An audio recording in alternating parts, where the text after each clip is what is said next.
Then tinatawag nga po nila ito na Zero Pigment Light. Shake, shake, shake, body dance, shake, body dance. Ayan, hindi pa ako nag-focus. Ito yung medyo downside para sa akin. Mga balbon, hindi po siya yung, sir, bakit nung gumamit ako ng gantong sabon, ng gantong lotion, lalo akong umiti? For hyperpigmentation, mga kamukha, meron ako dito kasi Pambansang tinipid, Sir Lawrence ang galing. Basta honest, review sa'yo ay sasabihin. Pambansang tinipid, sa kanya ang hihiling. Basta produktong salit, lahat ay bibiin. Ay, mga kamukha, tayo po'y nagbabalik. Ako po si Sir Lawrence, ang inyong pambansang human guinea pig. Heart, heart! Para po sa video natin ngayong araw na ito, usapang lotion naman po tayo. And lagi ko pong pinapaalala sa inyo dito sa ating channel, kung gusto nyong magpaputi mga kamukha or mapangalagaan ang inyong skin, it must be combination of different products. Panglabas at pangloob. Hindi po pwede na aasa tayo sa isang produkto. And kung gusto nyo nga pong magpaputi, kailangan maglo-lotion po tayo. Specifically, whitening lotion. Okay, ang i-review nga po natin ngayong araw na ito ay usong-usong brand po ito. Sumikat na sila at yumaman na ang may mga may-ari nito, may mga. Ito po ang Kojie-san na Vitamin C Lotion! Okay, nag-release na nga po sila ng iba't ibang klaseng lotion. And then, this 2025 nga po mga kamukha, nag-release na naman nga po sila ng isang line. At tinatawag po nila ito na Zero Pigment Light na pag-uusapan natin maya-maya. So, yung napili ko, ito pong Vitamin C Lotion. Kasi marami nga po sa inyo ang may mga melasma, hyperpigmentation, or tinatawag po nating pekas. And kung gusto nga po talaga natin yon mga kamukha, yung Vitamin C and also yung kojic acid, magandang combination po yan para sa may mga melasma. Pero yung iba po nila na mga types pa or dito sa line na Zero Pigment Light, meron pa po silang niacinamide, meron nga rin po itong glycolic acid, and also meron nga rin po silang salicylic acid. Then meron nga rin po ito na soap version. May mga soap version yan. Lalo na kung gusto nyo po sa inyong face, pwedeng-pwede yan mga kamukha. Pero papaalalahanan ko kayo maya-maya. Kailangan alam nga rin po natin ng ating NBF, particularly yung N, yung need po natin. Ano nga ba yung kagustuhan nating ma-achieve? Ano nga ba yung pangangailangan ng ating katawan? Then, i-align nga po natin yan with the ingredients itself. Ito mga kamukha, this is Vitamin C plus kojic acid. Then tinatawag nga po nila ito na Zero Pigment Light mga kamukha. So sa mga gustong magpaputi, may mga melasma, may mga pekas, hyperpigmentation, gustong mag-brighten ang kanilang skin, perfect na perfect ito mga kamukha. Pero kung may mga iba naman po kayong problema, like may mga botany kayo, ibang produkto naman yon. Magugustuhan nyo siguro yung glycolic acid or yung salicylic acid. Again, magdedepende po yan. Pero kung kunyari may mga pekas po kayo dito sa mga dibdib nyo, sa mga leeg nyo, sa katawan nyo, ay perfect na perfect ito. Tapos yung tinatawag nga po nila na Zero Pigment Light Technology or yung kojic acid nila, it is a unique lightening delivery system that effectively bonds the potent active ingredient to ensure that it is absorbed by and activated in your skin and areas where it is most needed. English yon. Wow.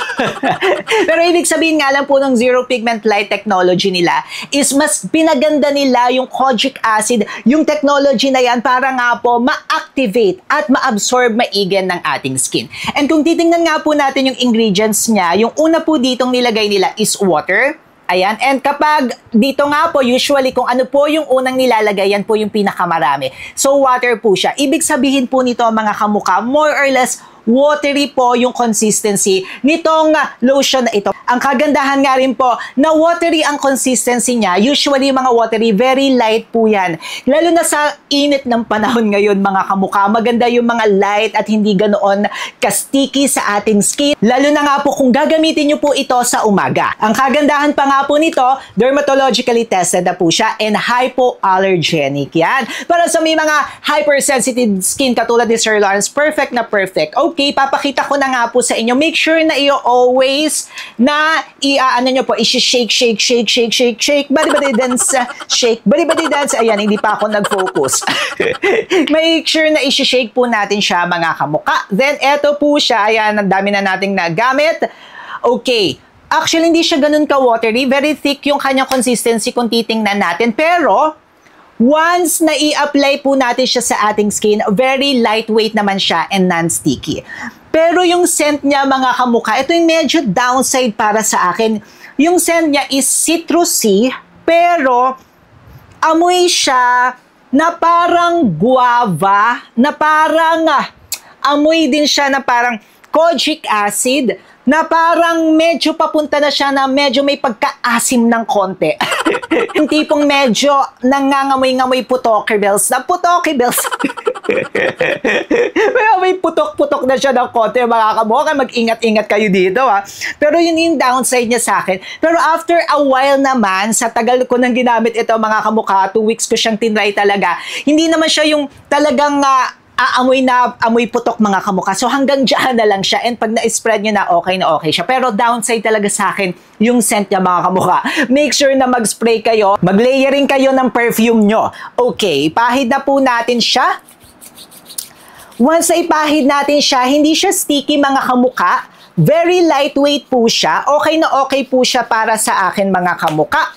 Then, mafe-feel nyo talaga na very hydrated kasi medyo thick nga po yung kanyang thick nga po yung kanyang consistency, kaya okay na okay siya. Then, a little goes a long way siya, mga kamukha. Ayan o, kung makikita nyo, okay na okay naman po siya. Dahil nga rin po maganda ang formulation niya, magiging mas okay po siya, papantay ang ating kulay, tapos kung may mga hyperpigmentation tayo, okay na okay po siya. Actually, okay siya para sa akin, mga kamukha. O, ayan po siya. O, ayan, makikita naman po natin.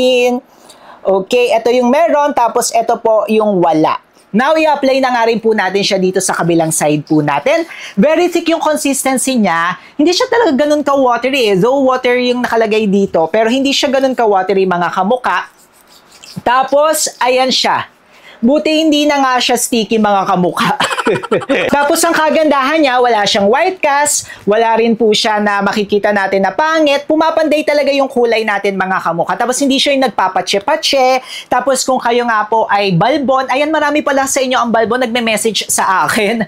Mga balbon, hindi po siya yung parang magkakaroon ng kulay sa mga doon sa mga buhok-buhok. Kasi may mga ganun na nagkukulay sa buhok-buhok. Okay siya, mga kamukha. Pero, ang downside nito, mga kamukha, lalo na sa mga nagpapaputi. And also, kung gagamit nga po kayo nito, since may kojic acid siya, plus may vitamin C pa ito, mga kamukha, at wala po siya na SPF, ayan yung downside nito, mga kamukha, ay wala po itong SPF, I don't suggest na i-apply nyo po ito sa umaga. Kasi, instead na kapag nag-apply kayo nito at mawala ang melasma nyo, baka lumala ang melasma nyo.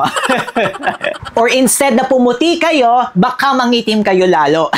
Kaya may mga nagme-message sa atin, no, Sir, bakit nung gumamit ako ng gantong sabon, ng gantong lotion, lalo akong umitim? Eh, nagpapaaraw kasi kayo, mga kamukha, tapos wala kayong SPF. Kung gusto nyo talaga siyang i-apply sa umaga, mga kamukha, pero hindi ko siya ganun recommended, ha. I would suggest, pero maganda siya sa umaga, mga kamukha, lalo na kung nasa loob kayo, I would suggest na gumamit kayo na may SPF. Ayan, hahaluan nyo siya, magle-layer kayo. Ito yung ginagamit ko. Ang ganda nito, mga kamukha. Serum Lotion SPF 50 ng Bello. May separate review nga rin po tayo nito kung gusto nyo mapanood. Nagandahan tayo dito, o paus ko na nga siya, mga kamukha. So, ang gagawin nyo lamang po is ile-layer nyo siya. Ayan. Kapag ni-layer nyo siya, ang ganda. Kasi maganda yung lotion ng Bello na yon, mga kamukha. May SPF na yon. Talagang nakafocus lang siya sa pagiging SPF niya. SPF 50 na yan. Tapos kailangan po natin mag-reapply every 4 hours, 2 to 4 hours. Depende po kung nasa labas kayo. Or kung nasa office po kayo, ayan, kahit yan sa umaga tapos sa kahapon, apply na lang kayo niya, mga kamukha. Ayan, okay siya. Pero yun nga po, kung dito lamang po kayo aasa, huwag nyo na itong i-apply sa umaga, mga kamukha. Sa gabi, yes, pwede nyo po siyang i-apply sa gabi. Ako, usually sa gabi ko na lang po siya ina-apply. Then sa morning, may mga iba pa po akong ina-apply, mga kamukha. So for my experience, hindi naman po ako nangitim kasi nga po hindi ako nagpapaaraw lagi. Tapos kung magpapaaraw man ako, kumpletos recados ako, nakahanda ako. Meron tayong mga SPF na ganyan, 50 ka. Kung tatanungin nyo ako na, Sir Lawrence, nangitim ka ba dyan? Lagi kayong may mga ganyan na mga tanong, naloloka ako. Hindi po ako nangitim dito, mga kamukha. Then for hyperpigmentation, mga kamukha, meron ako dito kasi maliit lamang. Hindi ko alam kung makikita nyo eh. Ayan, oh.